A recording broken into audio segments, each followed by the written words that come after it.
Para ulama mengatakan salah satu model penyimpangan yang paling nampak hari ini itu adalah tasyikik, membuat umat muslim ragu dengan agama dia sendiri. Contohnya tadi. Yang kedua, contoh yang kedua. Sekarang ini kan ada nggak tahu saya Pak, ini entah gimana cara berpikirnya pun saya nggak paham itu. Menyatukan antara gereja dengan masjid. Ya, apa sih sebenarnya yang mereka mau gitu sih? Yang ingin saya tanya itu apa sebenarnya yang mereka mau? Kita begitu aja bicaranya Pak. Toleransi itu sebenarnya kebablasan Pak, kebablasan. Buat terowong bawah tanah cuman untuk menemukan antara gereja dengan masjid, itu sebenarnya kalau kita boleh berbicara itu kayak nggak ada, ngabisin anggaran aja Pak. Kalau kita boleh berbicara itu cuma ngabisin duit aja.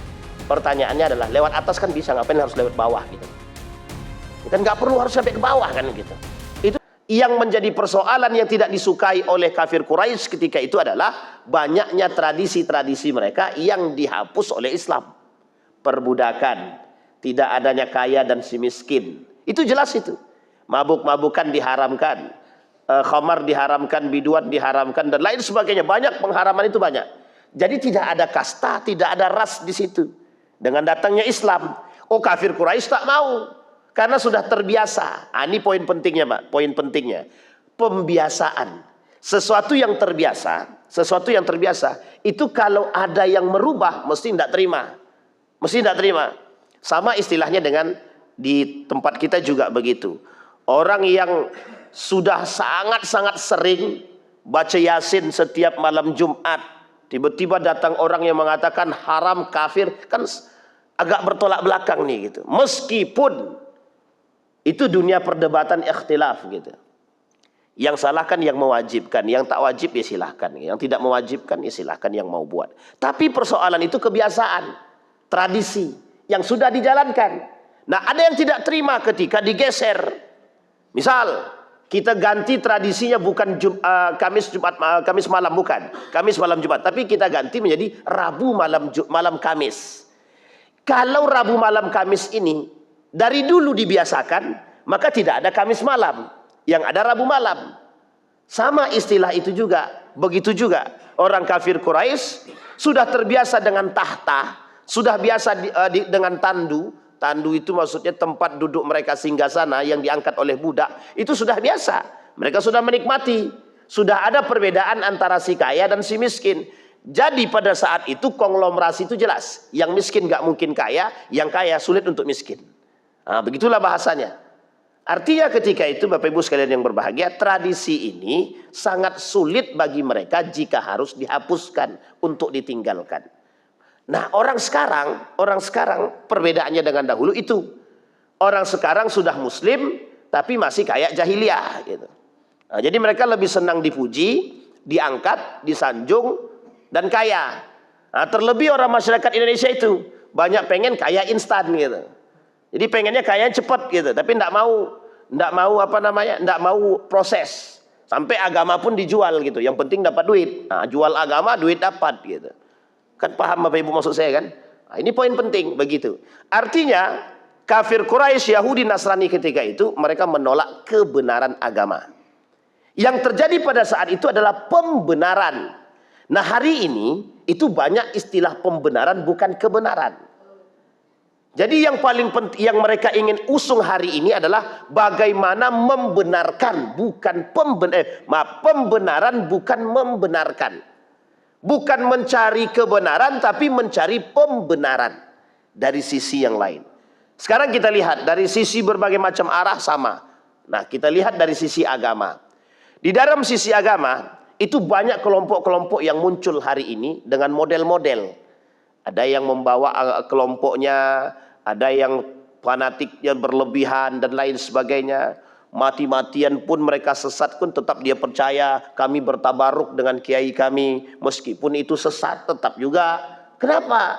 Nah, ini istilah pembiasaan saja. Jadi dibiasakan orang itu dengan kondisi seperti yang kita alami, maka itu akan menjadi satu hal yang terbiasa. Contoh, misal kita punya tradisi yang kita biasakan kalau lewat di depan orang nunduk. Di Arab tidak mau terima dia. Jadi kalau Bapak Ibu di depan orang Arab nunduk begini jalannya, itu dikemplang kita Pak, pak gitu deh. Jangan berlebihan gitu deh. Mereka nggak suka tradisi begini. Artinya menurut mereka di Arab itu ta'zimnya berlebihan. Menghormati orang tapi berlebihan. Kalau kita itu adat istiadat gitu. Tradisi yang memang untuk menunjukkan penghormatan kepada yang tua atau terhadap orang yang sedang duduk. Kita kan tidak bisa sembarangan tuh. Ibu kalau di Arab kan Bapak Ibu sering kan lihat orang lewat suka-suka hati dia. Mau langkah kaki, langkahlah, kepala pun bisa dilangkahkan gitu. Nah, tapi bagi mereka itu biasa. Bagi kita itu agak sedikit aneh atau tabu. Sama Pak. Contoh, kalau di Arab itu pukul pantat ngamuk dia Pak. Laki-laki ya, pukul pantat itu ngamuk dia. Itu bisa kita digoloknya tuh. Tapi kalau pegang kepala, cium kepala, oh senangnya bukan main. Coba orang kita pegang kepala. Kok main-main kepala aku, kok siapa? Wah, itulah bahasa kita sekarang. Cuma uniknya kalau dipegang pantat biasa aja dia. Nah, itu masalah juga. Tapi ingat ya, laki-laki dengan laki-laki, bukan perempuan dengan laki-laki dan perempuan, bukan. Ini satu pemahaman Pak, tradisi yang menjadi persoalan gitu.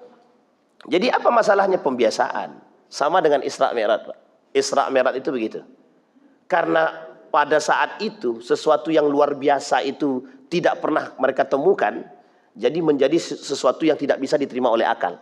Tapi kalau ya ketika itu yang melakukannya adalah Abu Jahal dan menjadi sebuah kebiasaan dalam tradisi orang-orang jahiliyah dan Quraisy ketika itu, mesti bisa diterima.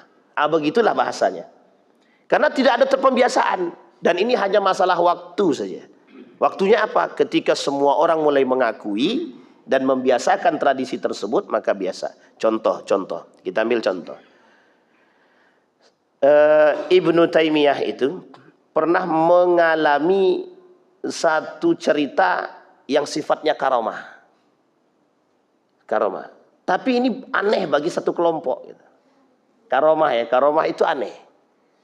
Kalau kita lihat ada orang punya karomah, itu bagi satu kelompok tuh, nggak ada kayak gitu-gitu itu, nggak ada.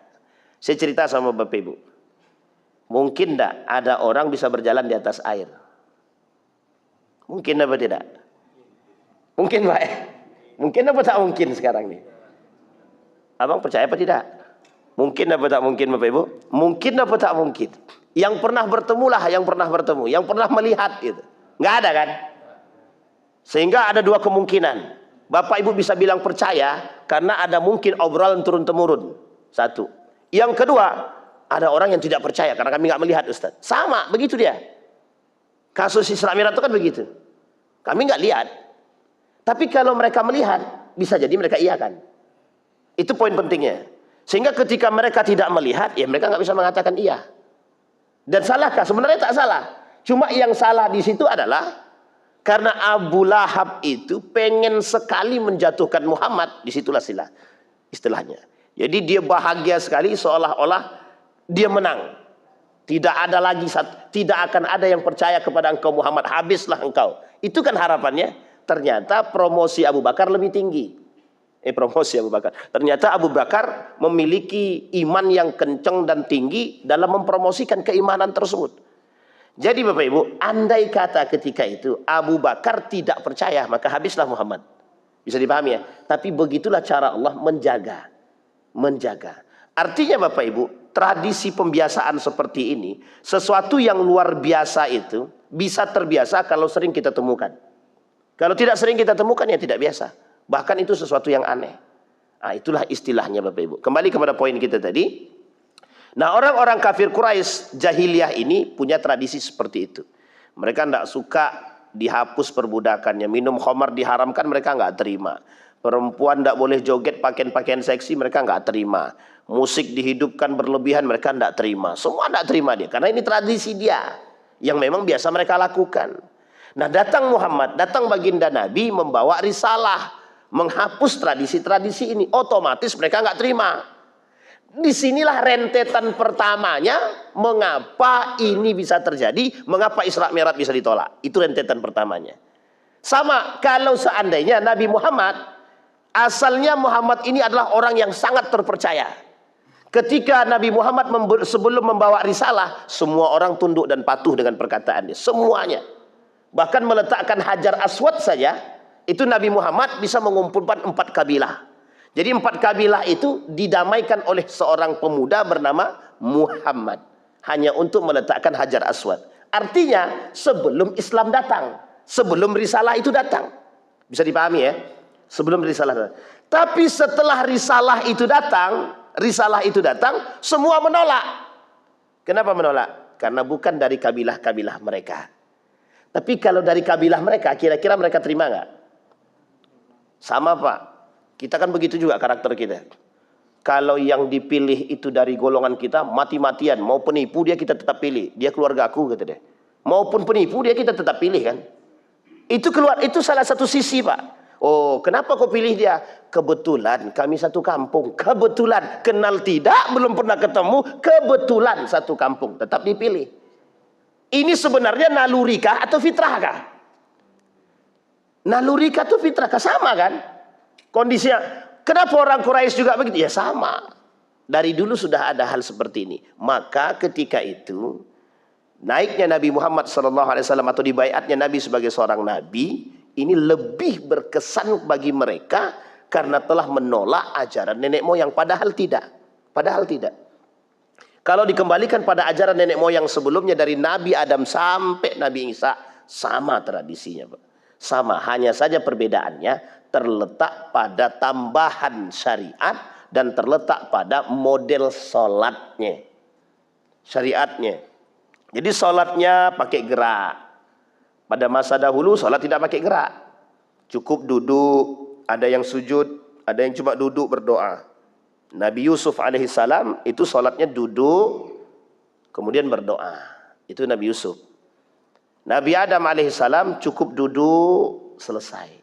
Jadi model-model sholat itu. Nah pada masa Nabi, model sholatnya beda. Bergerak. Sehingga oleh para ulama, merujuk kepada hadis, kata para ulama hadis, tidak ada hadis mutawatir tentang gerak sholat ini. Yang ada hadisnya ahad. Makanya terjadi banyak perbedaan. Kata para ulama hadis. Ada yang sholatnya tangannya begini. Ada yang begini, kan begitu ya? Ada yang begini. Yaitu terserahlah, yang penting ada sandaran hadisnya. Dan hadisnya sahih, tidak ada masalah. Kalau hadisnya sahih itu tidak ada masalah. Tapi hadisnya palsu, Ustaz, jangan dibuat. Contoh, misalkan dia bilang Allahu Akbar. Itu kan nggak ada Pak. Misal dia sholatnya begini. Allahu Akbar. Itu tidak ada, itu orang capek itu namanya Pak. Cuma capek aja itu. Itu tidak ada begitu itu. Tapi kalau dia sholatnya seperti ada yang begini, ada yang begini, kita nggak usah berantem Pak, nggak usah berantem, capein badan aja itu. Karena kita belum sampai ke sana pemahamannya. Ini istilahnya Pak sama. Orang sekarang itu kenapa dia berantem? Kenapa mereka berantem? Karena belum sampai pemahamannya pada di situ. Kalau sudah sampai, oh iya ternyata ada juga sandarannya. Kecuali mereka yang sudah sampai mengerti, tapi diundung oleh nafsu mereka. Seolah-olah diri mereka lebih baik daripada yang lain. Ini masalah. Dan ini adalah karakteristik jahiliyah. Apa kata Nabi? Yahsabun annahum yahsabuna ala syai' wa laysa ala syai'. Mereka beranggapan diri mereka paling benar, tapi mereka nggak mau mengatakan diri mereka benar. Mereka mengatakan diri mereka paling benar, tapi sesungguhnya mereka belum tentu benar. Gitu. Nah, ini poin penting Pak. Tapi kalau kita kembalikan pada pemahaman hadis tadi, ikhtilaf pada pemahaman itu saja. Kita ambil contoh. Kenapa ada orang yang wuduknya itu, ada yang dari sini sampai ke siku, ada yang dari sini cuma sampai ke sini. Itu cuma pemahaman satu huruf saja. Perdebatannya cuma pada satu huruf. Kalimat ila. Ila dimaknakan sampai, ila dimaknakan ke. Kalau cuma ke, yang penting ke bawah. Mau basah ke siku, mau enggak terserah. Tapi kalau dimaknakan sampai, harus sampai. Dan ini ada semua pemahamannya. Itu perbedaannya di situ saja. Sehingga pemahaman contoh misalkan. Madhab Imam Abu Hanifah dan madhab Imam Ahmad ibn Hanbal misalkan. Wudhu. Itu satu kali. Dari kepala langsung ke telinga. Enggak perlu tambahan 3 kali, enggak perlu. Tapi madhab Syafi'i, mulai dari muka, tangan, kepala, kaki, semua 3, telinga 3. Pemaham perbedaannya di mana? Cuma pada kalimat waw. Cuma pada kalimat waw. Apakah waw ini, kalimat setelah waw ini mengikuti yang sini atau pada tempat yang berbeda? Itu saja. Contoh, saya keluar dan turun hujan. Saya keluar pintu dan turun hujan. Kira-kira hujan turun gara-gara saya keluar pintu, atau saya keluar pintu memang kebetulan hujan turun? Tergantung pemahamannya, Pak. Kan di situ aja kalimatnya. Ikhtilafnya cuma di situ, Pak. Makanya oleh para ulama ikhtilaf itu namanya fikih tadi. Karena mohon maaf Pak, di situ memiliki satu sisi yang sangat-sangat unik. Apa itu? Ketika seseorang tidak mampu melakukan dengan model sesuatu, misal dengan gaya Imam Syafi'i, mereka nggak sanggup menjalankan itu, mereka bisa turun pada posisi yang lain tanpa harus merubah. Contoh di Masjidil Haram. Contohnya ketika tawaf, orang yang bermadhabkan Syafi'i secara kental, dia nggak bisa Pak. Ketika wudhu dia bingung, ketika batal dia bingung, mau gimana caranya gitu. Sehingga pemahamannya sudah berbeda itu. Ketika tidak sengaja, tidak ingat ya kalimatnya tidak sengaja, tersentuh laki-laki perempuan dalam mazhab Syafi'i batal. Tapi dalam mazhab Imam Malik tidak. Nah sekarang Bapak Ibu pilih yang mana? Hampir semua travel itu menggunakan mazhab yang mana? Padahal mayoritas travel di Indonesia ini mazhabnya Syafi'i atau Maliki. Salah Pak, mazhabnya duit. Yang penting dapat duit kami. Serius Pak. Sekarang saya tanya, ada orang yang mengatakan begini, nanti sampai sana kita ganti mazhab. Sejak kapan ada ganti mazhab? Gak ada Pak. Itu jangan dijual-jual, itu penjualan sebenarnya. Jangan coba-coba. Istilah pemahaman ini harus diluruskan. Kenapa saya bilang begitu? Di situ karena masyakohnya, karena masalahnya kita tidak bisa menerapkan mazhab Syafi'i, maka diberikan keringanan. Silahkan lo pilih. Bukan berarti mengganti mazhab. Makanya mohon maaf, kata mazhab Imam Malik, sekalipun bersentuhan, tak sengaja, ya nggak ada masalah. Nggak batal. Semua travel pilih yang itu Pak. Kecuali beberapa travel tertentu. Mayoritas lah Pak. Itu begitu semua. Nah, itu poin pentingnya. Jadi disitulah yang disebut dengan tradisi. Sesuatu yang dulunya tidak bisa diterima, bisa kok kami terima. Ya bisa memang kalau kita mau menerima. Nah, istilah Isra Mi'raj kan begitu juga. Sama. Nah sekarang Bapak Ibu kita kembalikan. Ini kan tradisi jahiliyah. Nah persoalan jahiliyah ini, persoalan tradisi jahiliyah ini menolak Nabi Muhammad itu cuma karena itu Pak. Cuma karena itu. Gengsi Pak. Makanya orang lain yang majusi itu tidak masuk dalam kategori kafir. Majusi masuk dalam kategori musyrik. Karena yang disembahnya, mereka percaya ada Tuhan lain selain daripada Allah. Ada Tuhan lain selain daripada Allah. Nah kenapa orang kafir Quraisy itu kan nyembahnya berhala Pak Ustadz? Benar. Tapi nenek moyang mereka tidak berhala. Nenek moyang mereka tidak berhala. Hanya saja ada masa fatrah, hilangnya masa kenabian, mereka belum sampai nabi. Tiba-tiba datang nabi, mereka tidak terima karena bukan dari golongan mereka. Itu masalahnya sekarang. Bisa dipahami sampai di sini Bapak Ibu ya? Baik, kita kembalikan poin tadi. Maka Bapak Ibu sekalian yang berbahagia, dalam persoalan jahiliyah inilah kemudian yang menjadi persoalan kita sampai hari ini. Saya pernah sampaikan di sini, ada namanya dhannal jahiliyah, ada namanya hukmul jahiliyah, ada namanya tabarrujal jahiliyah, ada namanya hamiyatal jahiliyah. Kita bahas poin pertama sampai keempat. Yang pertama itu ada namanya dhannal jahiliyah, gaya berfikirnya orang jahiliyah. Itu sama Pak. Kami tidak percayalah sama Tuhan, kami nggak percaya sama Allah. Nah ketidakpercayaan dia terhadap Allah itu dhannal jahiliyah. Orang ketika itu ada orang munafik dalam perang Uhud. Nabi bilang begini, kata Nabi, kita ini akan dibantu oleh Allah. Orang munafik tidak mau berperang, tapi terpaksa ikut berperang, malu kalau tidak berperang. Itu saja. Jadi orang munafik itu tidak mau berperang bukan karena apa-apa, malu. Yang lain berperang, dia tak berperang. Malu dia, akhirnya berperang. Atau terpaksa berperang. Ini orang munafik dalam perang Uhud. Sampai kemudian dalam perang Uhud pertama itu umat muslim menang. Nabi bilang jangan ada yang turun. Pemanah-pemanah itu yang di atas kata Nabi jangan turun. Karena Nabi sudah tahu. Nabi punya Allah yang memberikan berita. Uniknya orang munafik bilang begini. Orang munafik bilang begini, dihasut Pak sama orang munafik. Kata orang munafik, udahlah turun aja nanti kalau tidak diambil harta rampasan ini nanti diambil orang kata dia. Coba bayangkan. Simbol utamanya apa? Harta kan? Sama Pak. Rebutan harta saja. Persoalan harta turun semua. Yang pemanah-pemanah tadi turun semua. Ngambil itu Pak. Apa ketika kemudian Khalid ibn Walid balik. Kemudian menyerang mereka. Apa jawaban orang munafik? Mana kata Muhammad? Kata Muhammad kita akan dibantu oleh Allah. Yang salah siapa sekarang? Saya tanya. Yang salah siapa? Dalam bahasan ini bisa dipahami Bapak Ibu ya. Jadi yang salah siapa, yang disalahkan siapa? Kata Nabi, jangan turun. Meskipun Nabi tidak katakan kalau turun nanti akan datang musuh. Nabi tak katakan begitu. Nabi cuma ingin mereka patuh terhadap perintah jangan turun, kata Nabi.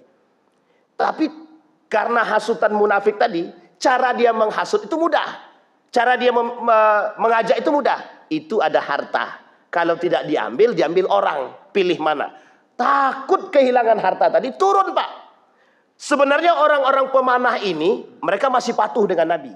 Cuma karena saking kencengnya panggilan harta tadi oleh kaum munafik tadi, turun Pak. Ketika mereka turun, Khalid ibn Walid balik. Ketika Khalid ibn Walid balik, kemudian menguasai kaum muslimin, sampai Nabi pun harus bersembunyi di satu goa. Di salah satu goa itu, yang ada di Jabal Uhud itu. Jabal Uhud itu besar Pak, semenanjung itu Jabal Uhud namanya. Jadi yang kecil-kecil di tengah itu namanya Jabal Rumat namanya.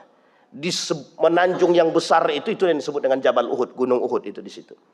Singkat cerita Bapak Ibu sekalian yang berbahagia, turun Khalid ibn Walid menguasai umat muslim, Nabi pun sampai berdarah. Apa kata orang munafik? Mana Muhammad mendustai kita. Muhammad berbohong terhadap kita. Kata Muhammad kita akan dibantu oleh Allah, kita akan menang. Mana buktinya kita kalah, kata dia gitu kan. Yang salah siapa? Yang disalahkan siapa? Mereka yang tidak patuh, ya akhirnya dampak daripada ketidakpatuhan mereka. Mereka lupa kalau Muhammad ini nabi. Sebenarnya bukan lupa, tapi mereka ingin membangkang seolah-olah perkataan Muhammad itu tidak mungkin terjadi.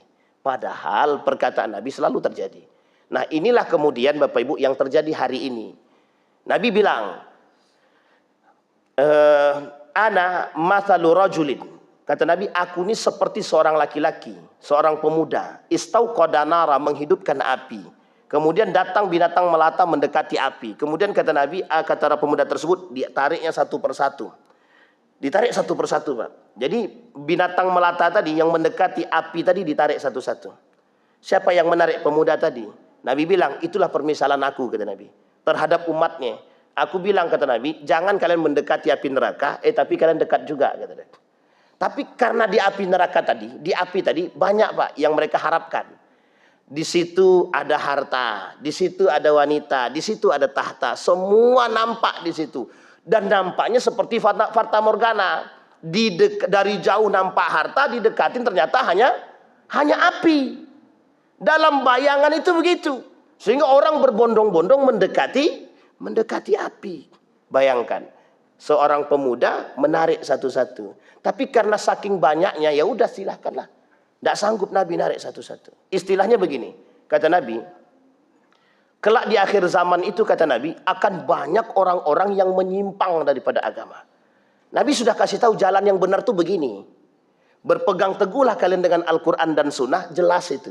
Jalan kalian jelas.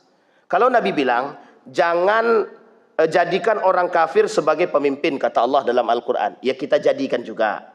Jangan jadikan orang kafir sebagai sahabat sejati, kita jadikan juga. Jangan kerjasama dengan orang kafir, musuh kita buat juga. Nah, coba bayangkan tuh.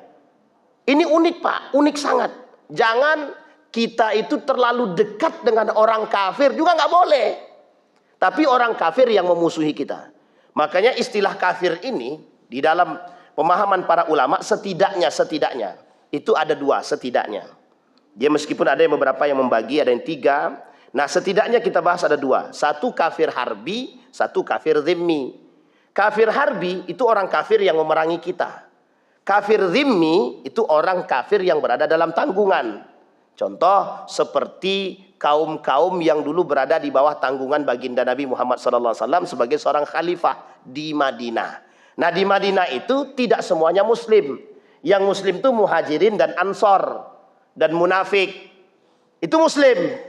Cuma selain muslim ada lagi yang tak terima dengan model ini. Dan beberapa orang-orang munafik kafir yang menghasut dua ini, Yahudi dan Nasrani, untuk memberontak. Akhirnya mereka keluar daripada piagam Madinah.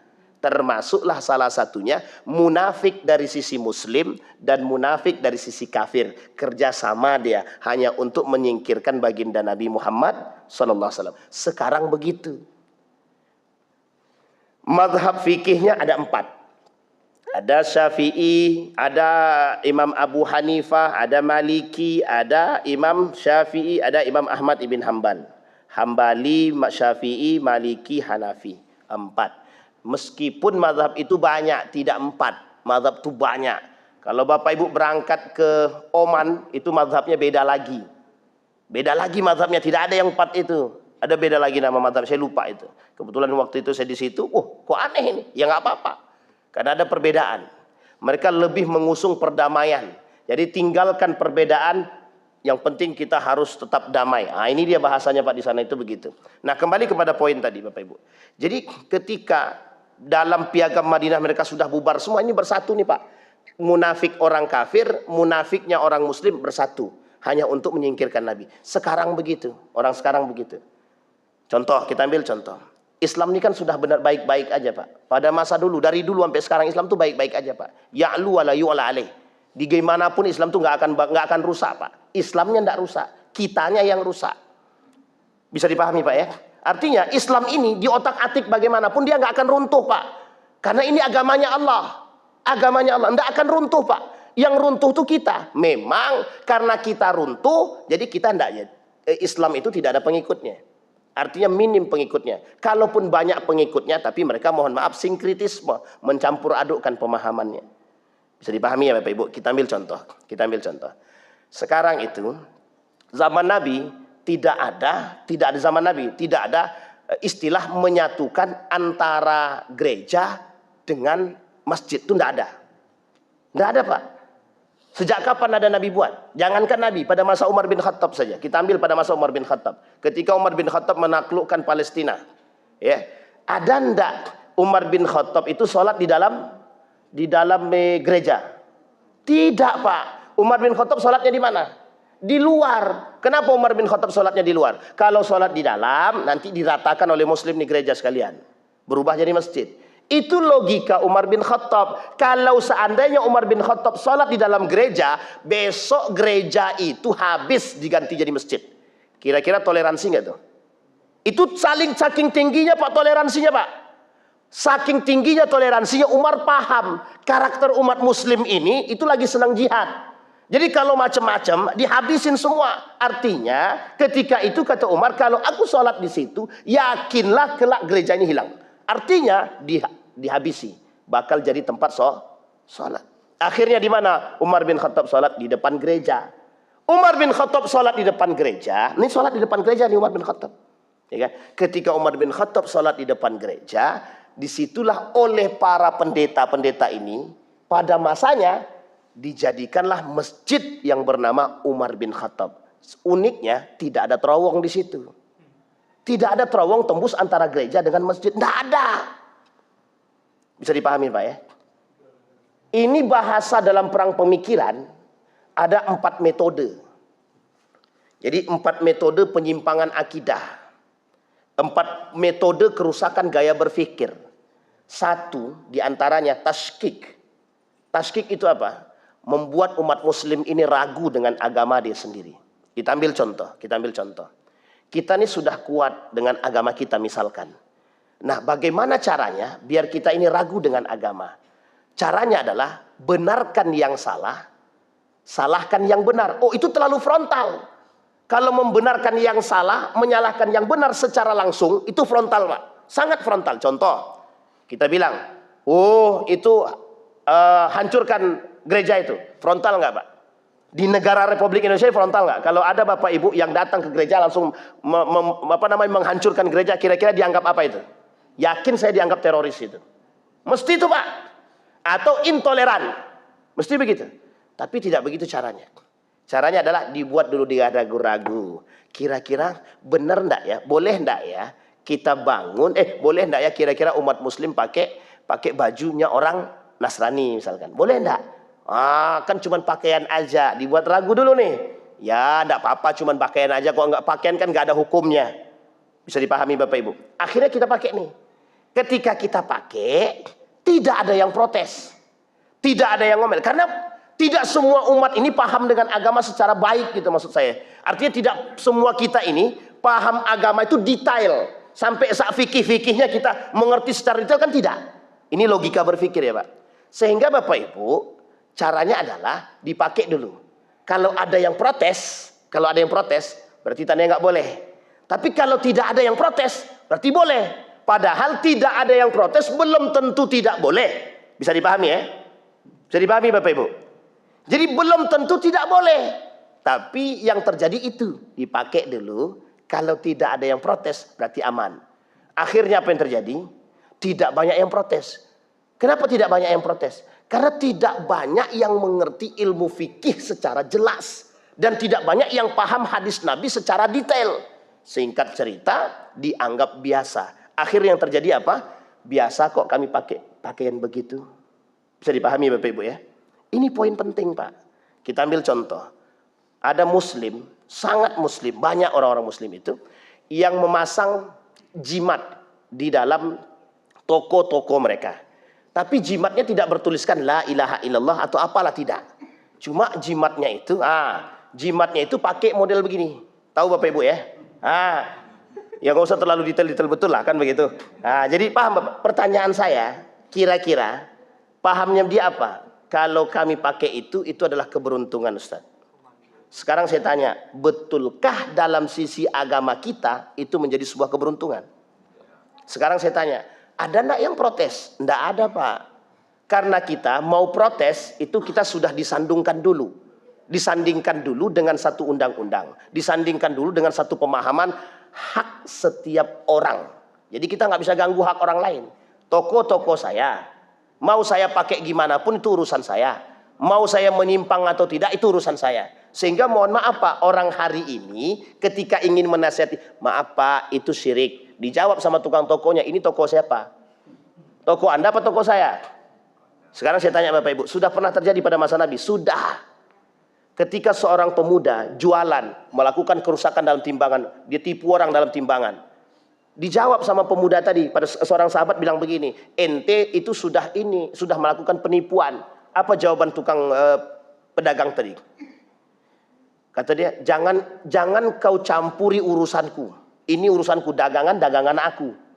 Ini jahiliyah Pak pada masanya. Dagangan aku, ngapa pula kau ngatur-ngatur aku? Mau aku dapat bagaimana tuh terserah.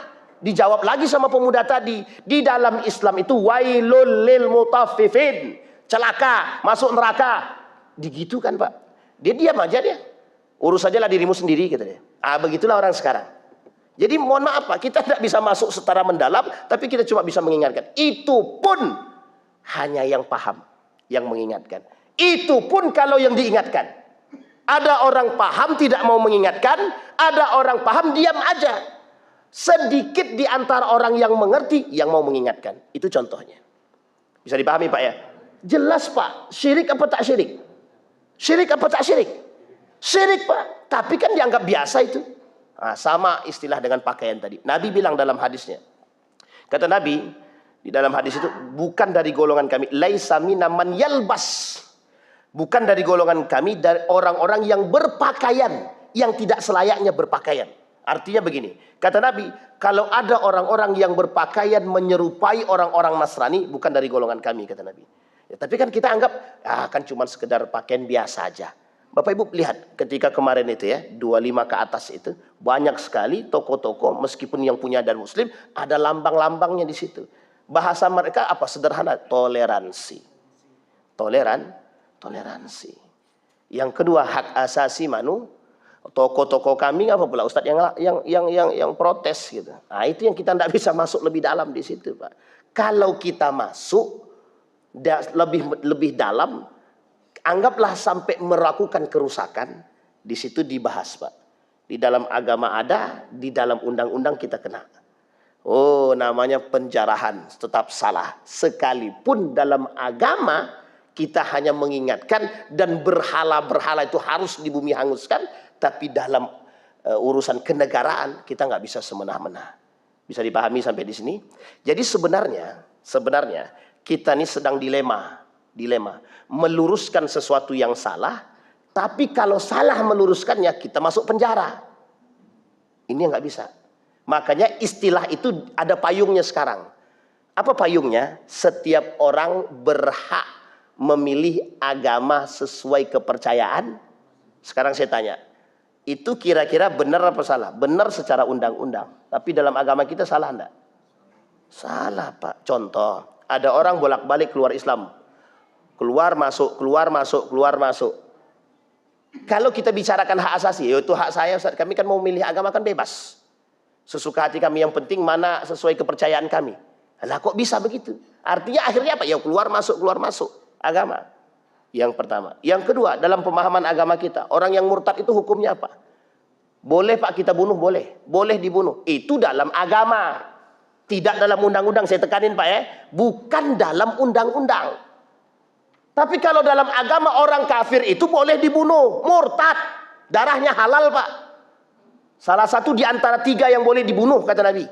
Satu adalah yang murtad, yang keluar daripada agama kafir. Apalagi mohon maaf keluar dia bertujuan untuk merusak Islam.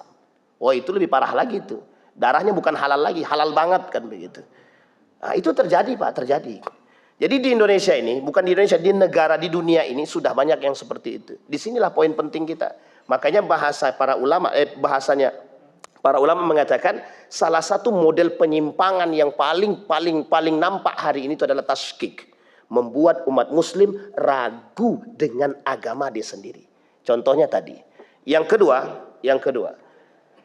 Contoh yang kedua.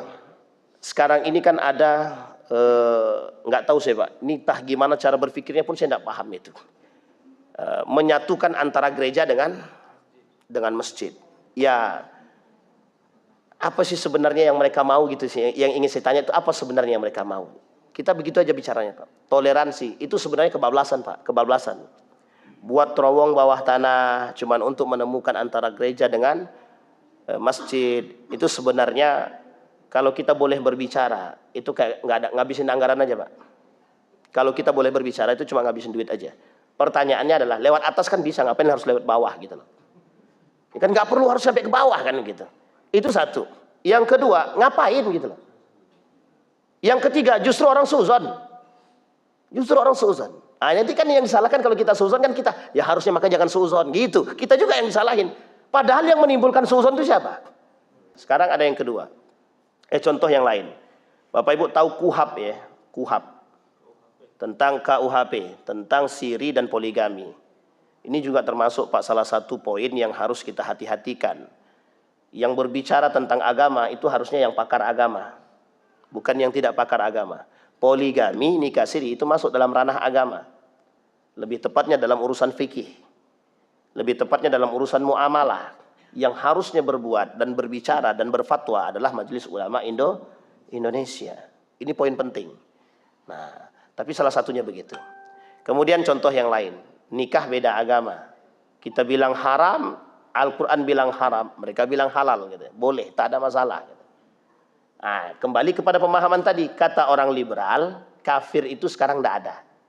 Tapi kata mereka, itu kan diperuntukkan ahlul kitab. Jadi sekarang kafir tak ada, ahlul kitab tak ada, berarti boleh-boleh saja nikah. Pemahaman kebaliknya Pak. Jadi mafhumul mukhalafahnya begitu bagi mereka. Cara memahaminya mereka cari dengan cara yang lain.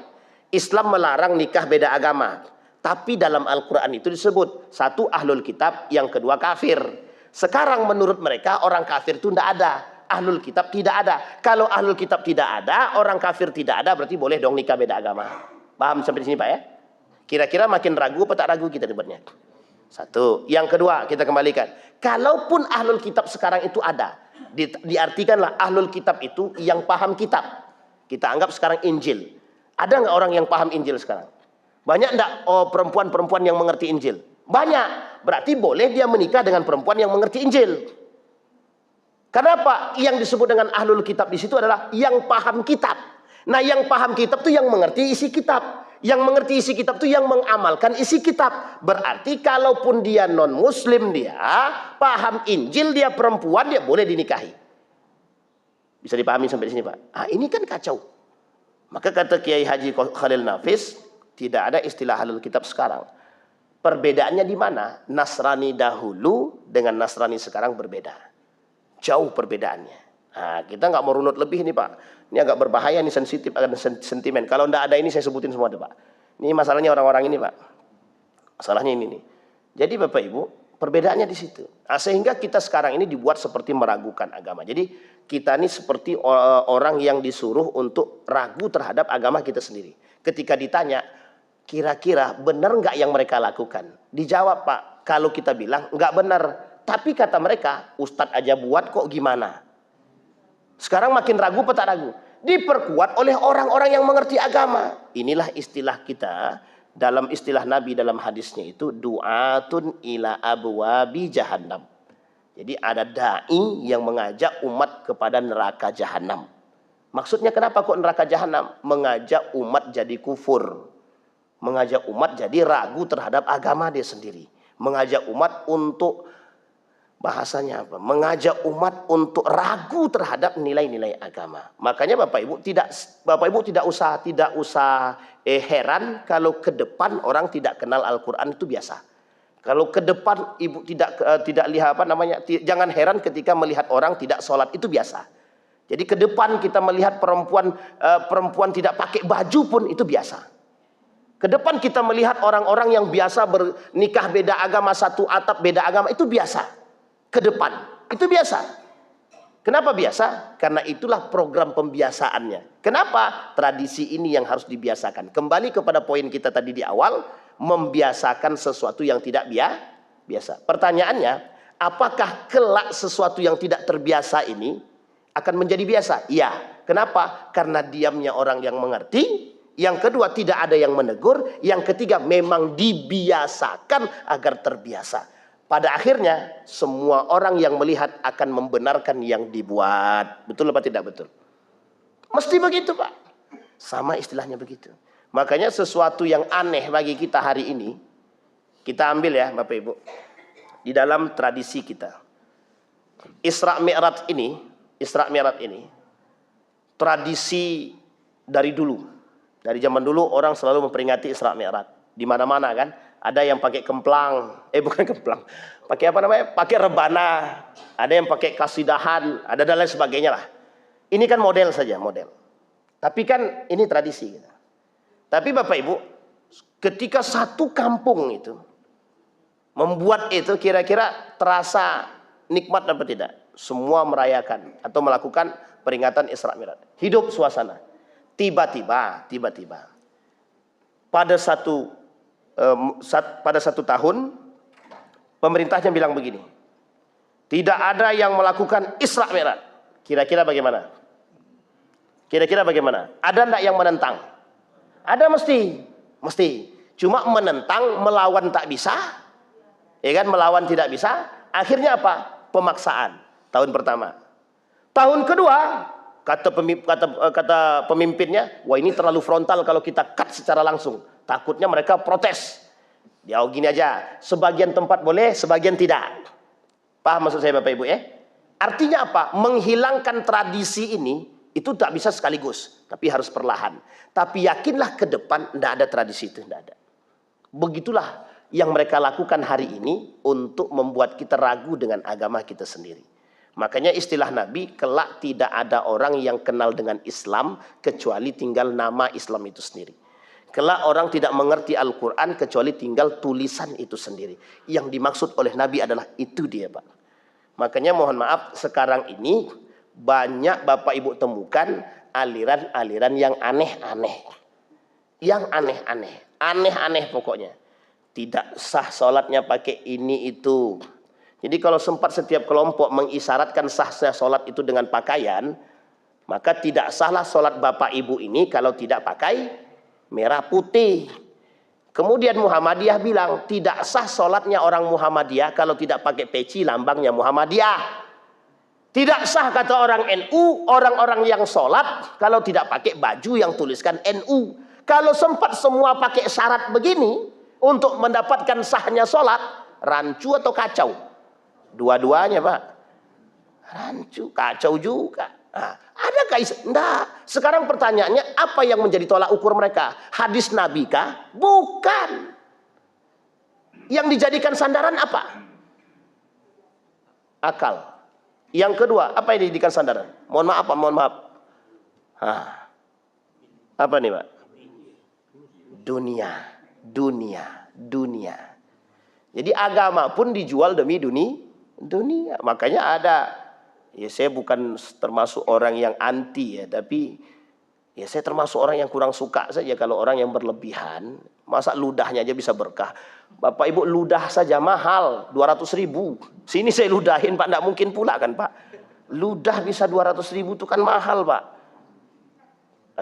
Tapi begitulah Pak, begitulah keadaannya begitu. Jadi sesuatu yang tidak normal itu akan jadi normal. Yang normal justru tidak normal. Jadi kalau Bapak Ibu lihat hari ini ada orang yang mencari orang jujur itu susah, ya memang kondisinya begitu. Mencari orang yang baik itu susah, ya memang kondisinya begitu. Kalau dulu kita cari orang alim tuh hampir setiap tempat kita bisa temukan. Alim bukan berarti mereka itu ustadz, bukan berarti itu, tidak hanya itu. Banyak orang yang alim, yang soleh, tapi tidak ustadz itu banyak Pak. Banyak. Sekarang saya tanya Pak, Umar bin Khattab itu terkenal alim tidak? Tapi kan dia bukan ustadz dia itu. Kepala negara. Abdurrahman bin Auf itu kira-kira secara keagamaannya kuat nggak Pak? Kuat banget Pak, kuat banget. Tapi dia juga bukan ustadz kan gitu. Tapi ahli perdagangan gitu. Utsman bin Affan. Ya tidak semuanya juga hafal Quran Pak. Memang banyak, rata-rata sahabat Nabi memang hafal Quran. Ada beberapa yang tidak. Tapi kan setidaknya hafal mereka itu paling, ya masa nggak mungkin Al-Fatihah nggak hafal itu kan nggak mungkin sekali kan gitu. Nah kalau orang sekarang yang disebut dengan tidak hafal itu ya tidak hafal beneran Pak. Memang tidak hafal. Berbeda tidak hafalnya sahabat dengan tidak hafalnya kita gitu. Tidak hafalnya sahabat itu setidaknya setengah Al-Quran masih hafal dia Pak. Oh tidak hafalnya sekarang, baca Al-Fatihah aja susah. Baca Al-Fatihah aja susah. Itu orang sekarang. Jadi jauh sekali kalau dibandingkan begitu. Nah, terjadinya penyimpangan seperti ini itu biasa. Maka Bapak Ibu akan temukan ke depan itu 20 tahun yang akan datang, kalau ada yang masih hidup di 20 tahun yang akan datang, akan bertemu dengan kondisi seperti apa yang kita katakan. Karena yang berbicara bukan saya tapi baginda Nabi Muhammad SAW. Hari ini saja itu kita sudah melihat bagaimana banyak sekali yang aneh-aneh muncul. Nah yang aneh-aneh itu kalau kaitannya dengan kenegaraan mungkin kita biasa saja Pak. Tapi karena kaitannya dengan agama, ini yang menjadi sensi bagi kita. Kenapa? Karena pikiran kita satu saja. Akan terjadi penyimpangan. Menghalalkan yang haram, mengharamkan yang halal. Ini yang kita khawatirkan. Menyesatkan orang, dhalun wa adhal. Sesat dan menyesatkan. Bisa dipahami Bapak Ibu ya. Ini poin kita. Nah intinya Bapak Ibu, saya potong atas saja. Intinya meskipun tiganya lagi belum kita bahaskan. Intinya Isra Mi'raj itu kembali kepada Isra Mi'raj, intinya cuma meneguhkan iman. Jadi membuat orang, makanya Bapak Ibu mohon maaf, saya termasuk orang yang mengatakan bahwa Isra Mi'raj itu sangat penting untuk diingatkan. Kenapa? Momen keimanan yang sangat langka karena dia menembus sesuatu yang luar biasa. Sesuatu yang biasa saja bisa dihabisi, apalagi yang luar biasa yang tidak pernah diterima oleh akal yang dalam akal yang sifatnya normal. Maka Bapak Ibu, kuncinya promosi Abu Bakar terhadap keimanan dia itu adalah kunci terbaik, menunjukkan ini loh hakikatul iman, inilah yang sebenarnya iman. Dan Abu Bakar katakan, sekarang saja orang banyak yang tidak percaya dengan Islam, apalagi nanti ke depan. Bisa dipahami Bapak Ibu ya, ilustrasi. Hari ini terbukti, Muslim banyak yang suka dengan nilai Islam itu sedikit. Muslim banyak yang tidak sholat itu, ya banyak juga. Muslim tapi tak sholat dia. Makanya kalau kita bilang, oh kafir kau tak boleh pula. Kalau boleh Pak kita bilang Pak, kafir nggak usah sholat ente. Tapi nggak boleh Pak, nggak boleh. Kita bilang orang kafir itu nggak boleh. Mengkafirkan orang yang tidak kafir itu nggak boleh.